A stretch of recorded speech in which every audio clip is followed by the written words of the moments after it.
멕시코에 가면 그럼에도 불구하고라는 특별한 이름의 조각상이 있습니다. 그런데 이 조각상의 이름이 처음부터 그럼에도 불구하고라는 그러한 조각상은 아니었습니다. 여러분들이 인터넷에 들어가서 한번 그럼에도 불구하고 조각상 이렇게 치면은 아마 그림을 볼 수 있을 것입니다. 1900년 프랑스 파리에서 만국 박람회 기간 동안 이 멕시코를 대표할 조각상이 필요하다라는 이야기를 듣고 조각가인 콘트레라스라는 이 사람이 조각상을 만들기 시작했습니다. 나라를 대표하는 그 조각상을 이제 만들기 시작하는데, 불행히도 그 조각상을 만드는 과정 가운데 이 콘트레라스라는 작가가 섬유성 암으로서 이 오른팔을 잃게 되었습니다. 그래서 모든 사람들이 이제 더 이상 그 조각상은 만들 수 없다라고 그 조각상이 완성되는 것을 기대하지 않았습니다. 그런데 하지만 그는 포기하지 않고 남아있는 왼손으로 조각하는 방법을 연습했고, 마침내 1898년 그 박람회 2년 전인 그 시간에 그 조각상을 완성할 수 있었습니다. 큰 어려움과 역경이 있었지만 그 조각상을 완성함으로 그 조각상의 이름을 그럼에도 불구하고라는 그러한 조각상의 이름을 지었습니다. 멕시코 사람들은 이 조각상을 보면서 다시 한번 할 수 있다라는 꿈을 꾸게 되었습니다. 불구하고라는 것은 다른 것에 얽매이지 않는 겁니다. 어떠한 어려움과 어떠한 문제와 고비가 있든지 간에 거기에 얽매이지 않고 그것을 이겨내는 것을 불구하고라고 이야기합니다. 이 세상에 성공한 모든 사람들도 그럼에도 불구하고라는 터널을 통과한 사람들입니다. 성공한 사람들은 어려움과 그 고난이 있지만 그럼에도 불구하고 그 일을 잘 해냈기 때문에 성공한 사람들입니다. 그럼에도 불구하고라는 그 말에는 복음의 진리도 함축되어 있습니다. 우리가 죄인임에도 그럼에도 불구하고 하나님은 우리를 사랑하셨습니다. 그래서 우리들에게 예수 그리스도를 보내주시고 그 예수 그리스도가 십자가에서 죽으심으로 죄인인 우리가 구원함을 얻게 된 것입니다. 그럼에도 불구하고 아무런 은혜 받을 수 없는 우리들이 은혜를 받게 된 것입니다. 그것이 바로 그럼에도 불구하고의 우리의 믿음이고 그럼에도 불구하고의 은혜입니다. 이렇듯 그럼에도 불구하고라는 이 말에는 성경 전체의 메시지가 녹아있는 그런 말씀입니다. 죄인인 우리들, 그럼에도 불구하고 예수 그리스도를 이 땅에 보내주셨고 죽을 수밖에 없는 죄인들, 그럼에도 불구하고 우리를 십자가로 구원해 주셨습니다.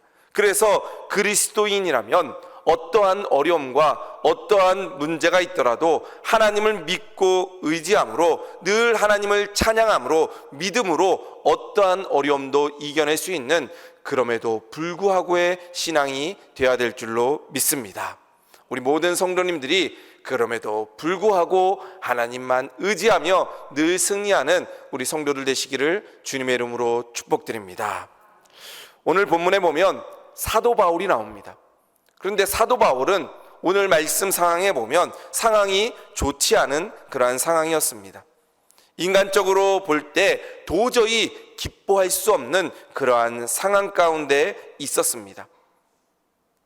기뻐하기는커녕 절망 가운데 있을 수밖에 없는 그러한 상황이 바로 사도 바울의 상황이었습니다.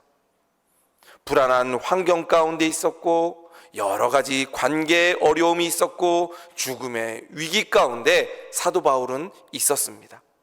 그럼에도 불구하고 사도 바울은 오늘 말씀에 보면 기뻐했다라고 말씀하고 있습니다. 사도 바울은 그 모든 어려움과 문제들을 극복하고 어떻게 기뻐할 수 있었을까요?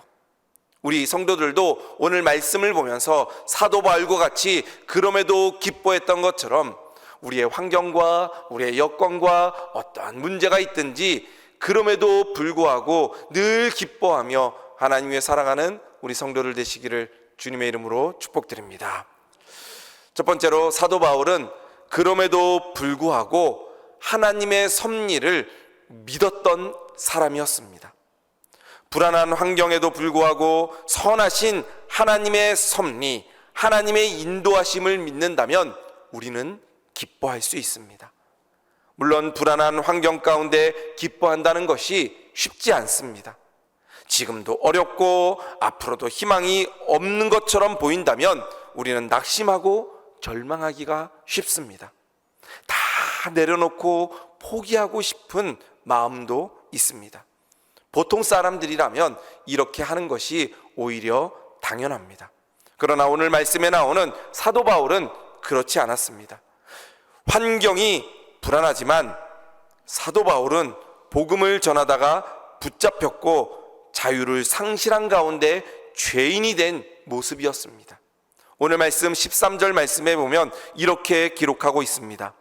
이러므로 나의 매임이 그리스도 안에서 모든 시위대 안과 그 밖에 모든 사람에게 나타났으니 라고 이야기합니다. 여기서 말하는 나의 매임이라는 말씀이 나오는데, 매임이라는 원어는 끈으로 묶였다, 발과 손은 족쇄로 채웠다, 올가미에 씌웠다 라는 그러한 말을 의미합니다. 즉 자유를 상실한 채 매어 있는 감옥에 있는 상태를 이야기하는 것입니다.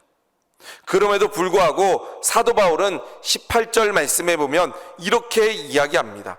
내가 감옥에 있지만 그러면 무엇이냐, 거칠애로 하나 잠으로 하나 무슨 방도로 하든지 전파되는 것은 그리스도니 이로써 나는 기뻐하고 또한 기뻐하리로다. 내가 감옥에 있지만 나는 기뻐하고 또한 기뻐하리라 라고 고백하고 있습니다. 사도 바울은 로마 감옥에 갇혀 있지만 전혀 기뻐할 수 없는 그러한 상황이지만 오늘 말씀해 보면 나는 기뻐하고 또한 기뻐하겠다라고 말씀하고 있는 것입니다. 왜냐하면 하나님이 나를 이곳에 보내셨고 하나님이 나를 인도해 가시는 하나님의 섭리를 믿었기 때문입니다. 12절 말씀을 보겠습니다. 12절 말씀에 형제들아 내가 당한 일이 도리어 복음 전파의 진전이 되는 줄을 너희가 알기를 원하노라 라고 말씀하고 있습니다. 사도 바울이 로마의 감옥에 갇혔기 때문에 오히려 복음 전파의 길이 열렸다라고 말씀하고 있습니다. 그러면서 13절 말씀에 이러므로 나의 매임이 그리스도 안에서 모든 시위대 안과 그 밖에 모든 사람에게 나타났다 이야기합니다. 내가 감옥에 있어서 매임으로 말미암아 시위대 안의 사람들도 또 시위대 밖에 있는 사람들도 하나님의 살아계심을 믿었다라는 것입니다. 바로 복음이 전파된 것입니다. 이것이 바로 하나님의 인도하심이십니다. 감옥에 갇힌 것이 오히려 복음을 전파하는 데 있어서 유용하게 쓰였다라는 것입니다. 시위대는 로마 황제의 경호를 만났던 특수부대를 이야기합니다. 그런데 사도 바울이 바로 이 시위대 안에 갇혀 있었던 것입니다. 시위대는 보통 사교대로 근무합니다. 4명씩 사교대로 6시간씩 근무합니다. 그러다 보니까 하루에 만나는 사람들이 16명입니다. 그 16명에게 사도 바울이 복음을 전하게 된 것입니다. 그래서 그 시위대 안에 있던 사람들, 바울을 만나는 사람들 가운데 예수님을 믿게 되는 사람들이 생겨난 것입니다. 바로 로마 군인들 가운데, 로마 사람들 가운데 복음을 전하는 그러한 일이 일어나게 된 것입니다.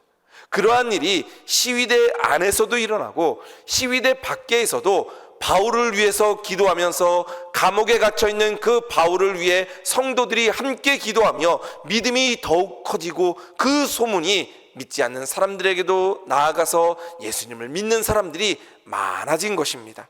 그것이 바로 복음을 전파하게 된 하나님의 뜻이다, 하나님의 섭리다라고 사도 바울은 말씀하고 있는 것입니다. 로마 감옥에 들어간 것이 하나님의 뜻이었습니다. 하나님의 섭리고 하나님의 계획이었습니다. 바울은 그가 감옥에 들어온 것이 우연한 것이 아닙니다. 자기가 재수 없어서 들어간 것이 아닙니다. 감옥에 들어간 것이 바로 하나님의 뜻이었습니다. 감옥에 들어가서 복음을 전파하고 하나님의 영광을 나타내는 것이 바로 하나님의 뜻이었기 때문에 하나님의 섭리를 믿고 그 어려운 상황 가운데서도 기뻐할 수 있었던 것입니다. 왜냐하면 하나님이 나와 함께 하시기 때문입니다. 내가 지금 겪고 있는 이 환경의 어려움을 때로는 우리는 이해할 수 없습니다. 왜 나에게 이런 고난을 주셨을까? 왜 나에게 이런 어려움을 주셨을까? 이해가 되지 않지만 우리가 하나님을 믿고 의지한다면 이 가운데서도 우리를 가장 좋은 길로 인도하시는 그 하나님의 은혜와 축복이 우리 성도들 가운데 역사하게 될 줄로 믿습니다. 그것이 바로 하나님의 인도하심입니다. 옛날 그리스에서 집안 환경이 어려워 공부를 제대로 하지 못하는 사람이 있었습니다. 그 사람은 글을 배우지 않아서 자기 이름밖에 쓰지 못했던 사람입니다. 어느 날 그가 경비원으로 취직하기 위해 면접을 보았습니다. 그런데 글을 모르고 자기 이름밖에 쓰지 못하는 것 때문에 그 경비원에서 탈락했습니다. 그래서 너무나 힘들고 어려워 교회에 나가서 기도했습니다. 하나님, 제가 집안 환경이 어려워 제대로 공부를 못해서 글을 모르는데 하나님 너무하십니다. 어떻게 먹고 살려고 하는데 이 경비원까지 떨어뜨리게 하십니까? 하면서 울부짖으며 기도할 때 하나님께서 미국으로 가라는 그러한 마음을 주셨습니다. 그 당시에 미국으로 이민 가는 사람들이 굉장히 많았기 때문에 자시 마음에도 하나님께서 나를 미국에 가라고 하시는구나 라는 그 마음으로 미국으로 향했습니다.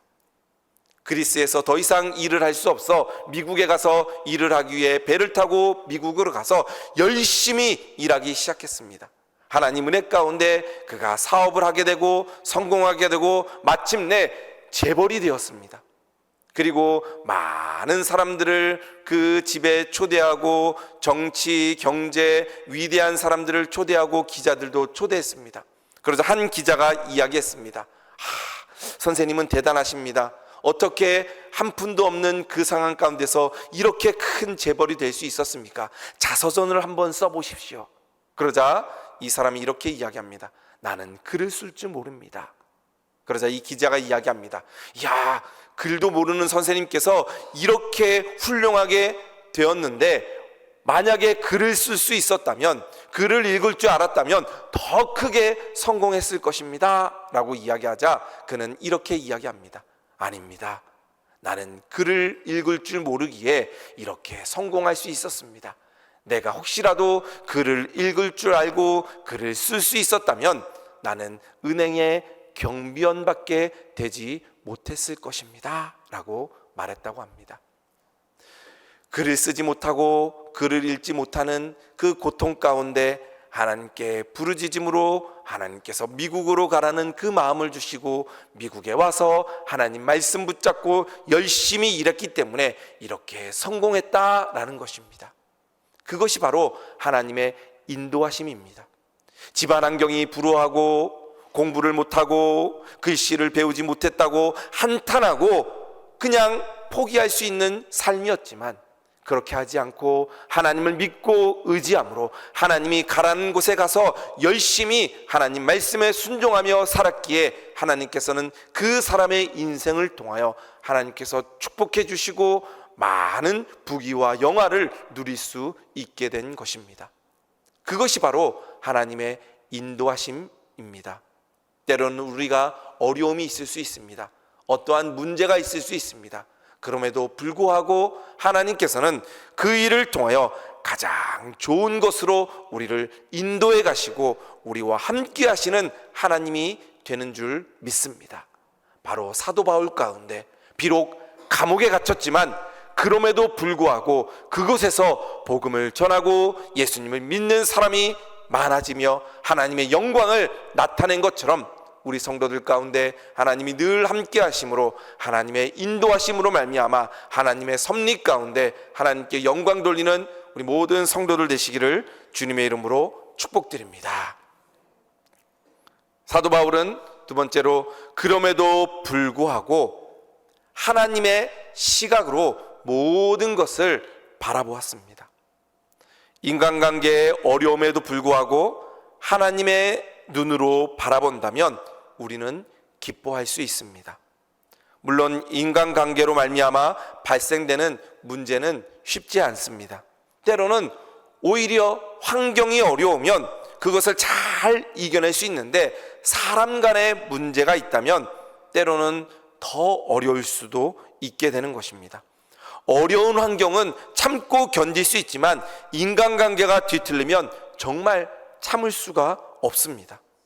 가난은 참을 수 있지만 남에게 무시당하는 것은 참을 수 없다라고 말하는 사람들이 굉장히 많이 있습니다.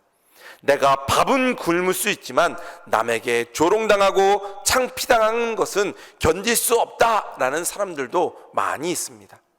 이 말이 무슨 말입니까? 사람들은 주어진 환경 때문에 어려움을 겪기도 하지만 다른 사람과의 관계 때문에 더 큰 고통을 받는다라는 그러한 말입니다. 지금으로부터 한 40년, 50년 전에 먹을 것이 없었을 때는 어떻게 해서든지 그것을 이겨내며 견디면서 살았습니다.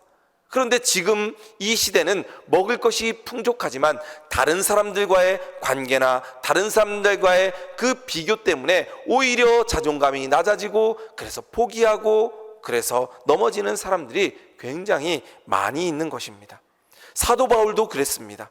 오늘 말씀 15절 말씀에 보면 어떤 이들은 투기와 분쟁으로, 어떤 이들은 착한 뜻으로 그리스도를 전파하나니 라고 이야기합니다.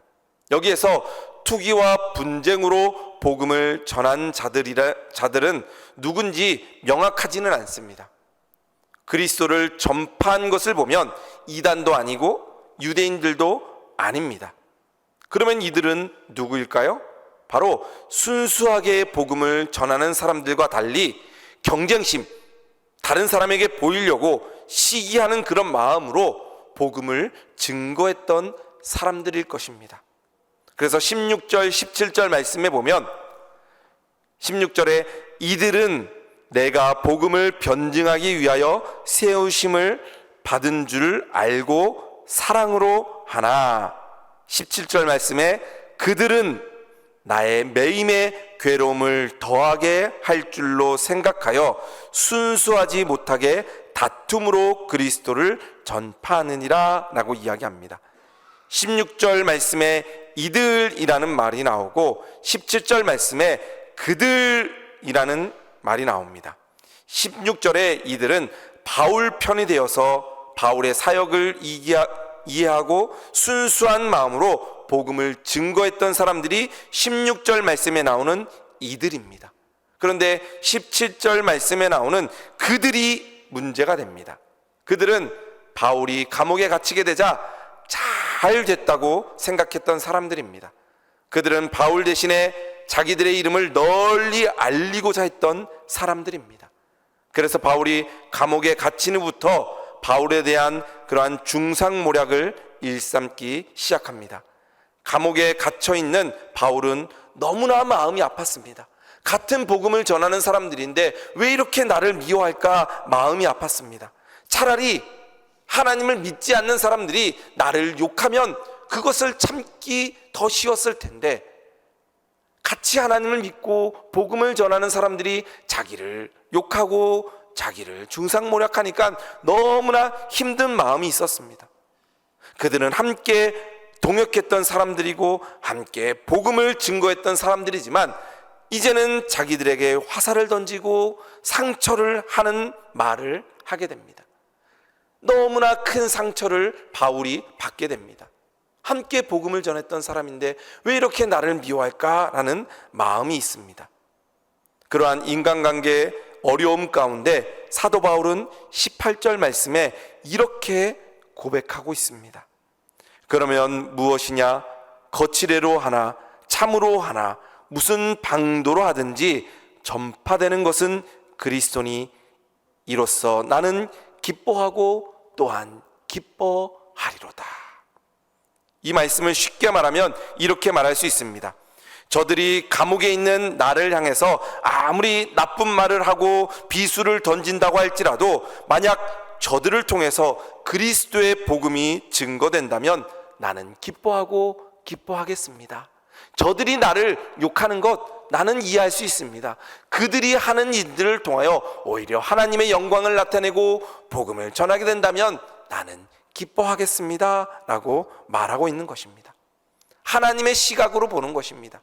저들은 나를 욕할 수 있지만 저들을 통하여 하나님의 복음이 더 널리 전파된다면 나는 그것으로 인하여 족하다라는 것입니다. 내 자존심을 세우는 것보다 하나님의 영광을 또 복음이 전해지는 것을 가장 먼저 생각했던 사람이 바로 사도 바울입니다. 나는 낮아질 수 있지만 내가 낮아짐으로 인하여 하나님이 높아지는 것을 원했던 사도 바울이었습니다. 그것이 바로 하나님의 시각으로 보는 것입니다. 우리가 인간관계에서 상처를 받는 이유가 있습니다. 왜냐하면 나만 생각하기 때문입니다. 상대방의 입장을 생각하지 않고 관계가 틀어지기 때문에 싸우는 것입니다. 그러나 하나님의 시각으로 바라보면 나도 하나님께서 사랑하는 사람이고 저 사람도 하나님께서 사랑하는 사람들입니다.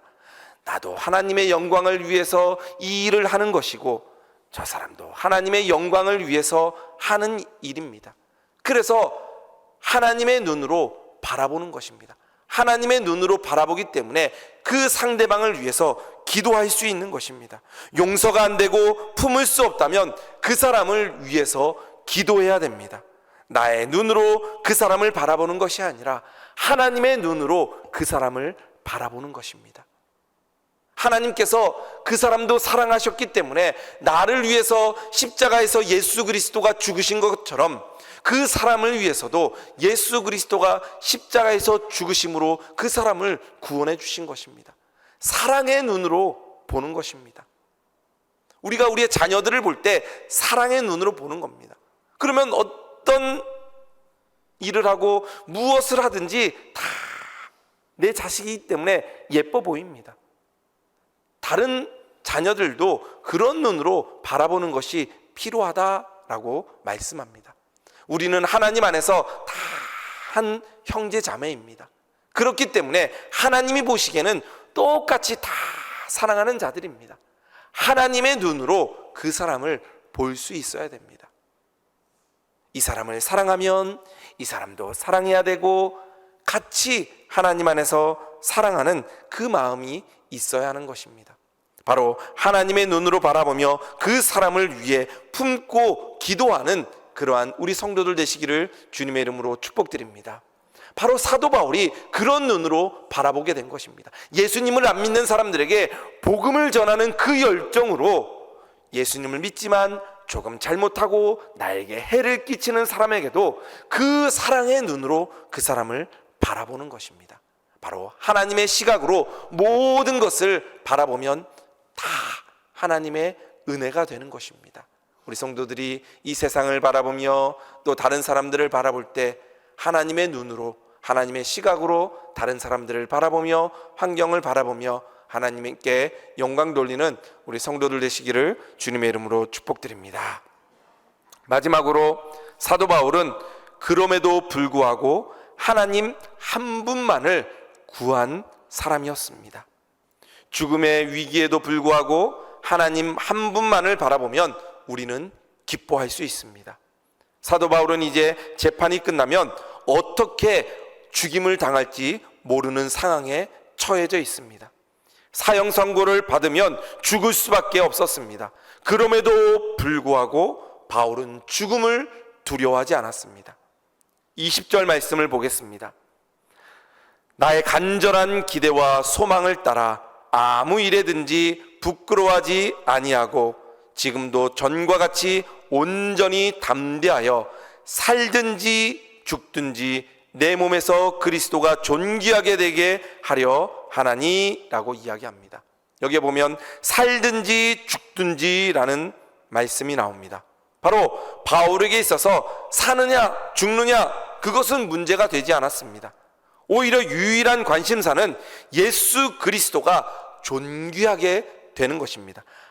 예수님의 이름이 높아지는 것입니다. 나의 죽음은 문제 없습니다. 주님의 이름만 전파되고 복음만 전하고 예수 그리스도의 이름이 존귀하게 된다면 나는 아무것도 아니다라는 것입니다. 광야 같은 이 세상에 살면서 우리는 어려움을 겪을 때가 있습니다. 때로는 죽을 것 같은 고통, 죽음의 위기를 겪는 때도 있습니다. 때로는 질병 때문에, 때로는 어떠한 환경 때문에 내가 원하든 원하지 않든 어려움은 우리들 앞에 늘 있습니다. 그때 우리들은 이러한 고백을 해야 됩니다. 이것이 나에게 죽고 사는 문제인가? 그런 것이 아니라면 그것을 관용하며 넘길 수 있어야 됩니다. 그래야 그 고통이 나를 집어삼키지 못합니다. 때로는 그것이 죽음을 요하는 문제라면 죽으면 죽으리라 라는 믿음으로 하나님만 바라보며 구하며 살아가는 그 믿음이 바로 우리의 믿음이 되어야 될 줄로 믿습니다. 우리가 그토록 원하는 그 예수님을 천국에서 만나보고 우리는 영원한 생명을 얻게 된 하나님의 백성들입니다. 우리는 이 세상을 바라보지 않고 하나님만 바라보며 살아가는 사람들입니다. 문제는 이 모든 어려움과 문제를 그리스도가 존귀하게 되는 것입니다. 내가 겪는 어려움 가운데서도 예수님의 이름을 높이는 것이고, 내가 겪는 그러한 어려움 가운데서도 주님이 나와 함께 하신다는 것을 믿고 따라가는 것입니다. 내가 그 모든 어려움을 이기게 된다면 하나님께서 영광을 받으시게 되는 것입니다. 하나님만 바라보고 십자가만 바라보고 하나님의 영광을 위해 살아가는 것이 바로 우리의 삶이 되어야 될 줄로 믿습니다. 그것이 바로 사도 바울의 믿음이었습니다. 나는 십자가만 바라보며 살아간다. 예수 그리스도만 바라보며 살아간다. 그것이 바로 사도 바울의 마음이었습니다. 왜냐하면 나는 예수 그리스도로 말미암아 새 생명을 얻게 되고 영원한 천국, 그 천국에서 하나님과 영원한 삶을 누리게 되는 그러한 기쁨을 받은 자이기 때문에 오직 하나님만 바라보며 살아가는 것입니다. 이 세상의 것은 잠깐 있다가 없어지는 것이지만 영원한 것은 하나님의 나라입니다. 그러므로 우리는 하나님을 위해 살아가는 그러한 성도들이 되어야 될 줄로 믿습니다. 그래서 이 세상에서 어떠한 문제가 있든지 그럼에도 불구하고 주님이 나와 함께 하시고 이길 수 있는 힘을 주시고 오늘도 나와 함께 하시는 그 하나님의 은혜가 우리 모든 성도들 가운데 있기를 주님의 이름으로 축복드립니다. 이제 말씀을 맺겠습니다. 세상 사람들은 때문에 살아갑니다. 아들이 대학에 들어갔기 때문에 기뻐합니다. 사업이 잘 되기 때문에 기뻐합니다. 취직되었기 때문에 기뻐합니다. 건강하기 때문에 기뻐합니다. 그러면 이 모든 것이 없어지면 불평불만만 하고 슬퍼하며 살아갈 수밖에 없습니다. 그러나 예수님을 믿는 우리들은 때문에가 아니라 그럼에도 불구하고 우리는 살아가는 것입니다. 그럼에도 불구하고 사업이 잘 안 되지만 예수님이 나와 함께 하시기에 하나님이 나를 인도하실 것이기 때문에, 하나님이 나와 함께 하시기 때문에 이겨낼 수 있는 것입니다. 때로는 건강하지 않더라도 그럼에도 불구하고 하나님이 가장 좋은 길로 인도하시기 때문에 우리는 기뻐할 수 있습니다. 때로는 어려움이 있고 때로는 문제가 있지만 그럼에도 불구하고 영원한 천국을, 영원한 생명을 우리들에게 허락해 주셨기 때문에 그럼에도 불구하고 우리는 기뻐할 수 있는 것입니다. 오늘도 예배하는 우리 성도들 가운데 그럼에도 불구하고의 신앙이 있는 사도 바울과 같은 우리 성도들 되시기를 주님의 이름으로 축복드립니다. 헤슬리 웨더헤이라는 사람은 이렇게 이야기합니다. 기쁨의 반대는 슬픔이 아니라 불신앙이다. 기쁨, 우리가 늘 기뻐하며 살아가야 됩니다. 그런데 기뻐하며 살아가지 않는 사람은 슬픈 삶을 살아가는 사람이 아니라 하나님을 믿지 않는 불신앙의 삶이다 말합니다. 우리 성도님들이 늘 하나님 안에서 기뻐하며 살아가는 우리 성도들 되시기를 주님의 이름으로 축복드립니다. 늘 기뻐하며 살아가는 그 신앙이 바로 그럼에도 불구하고의 신앙입니다. 늘 하나님이 우리를 가장 좋은 길로 인도하시는 하나님의 섭리를 믿으시기를 주님의 이름으로 축복드립니다. 또 그럼에도 불구하고 하나님의 시각으로 이 세상을 바라보며 승리하시기를 바랍니다. 또 우리가 이 세상의 것을 구하는 것이 아니라 하나님 한 분만 구하며 늘 주님 안에서 기뻐하며 승리하는 그럼에도 불구하고의 신앙을 살아가는 우리 모든 성도들 되어 늘 기쁨이 충만한 우리 성도들 되시기를 주님의 이름으로 축복드립니다.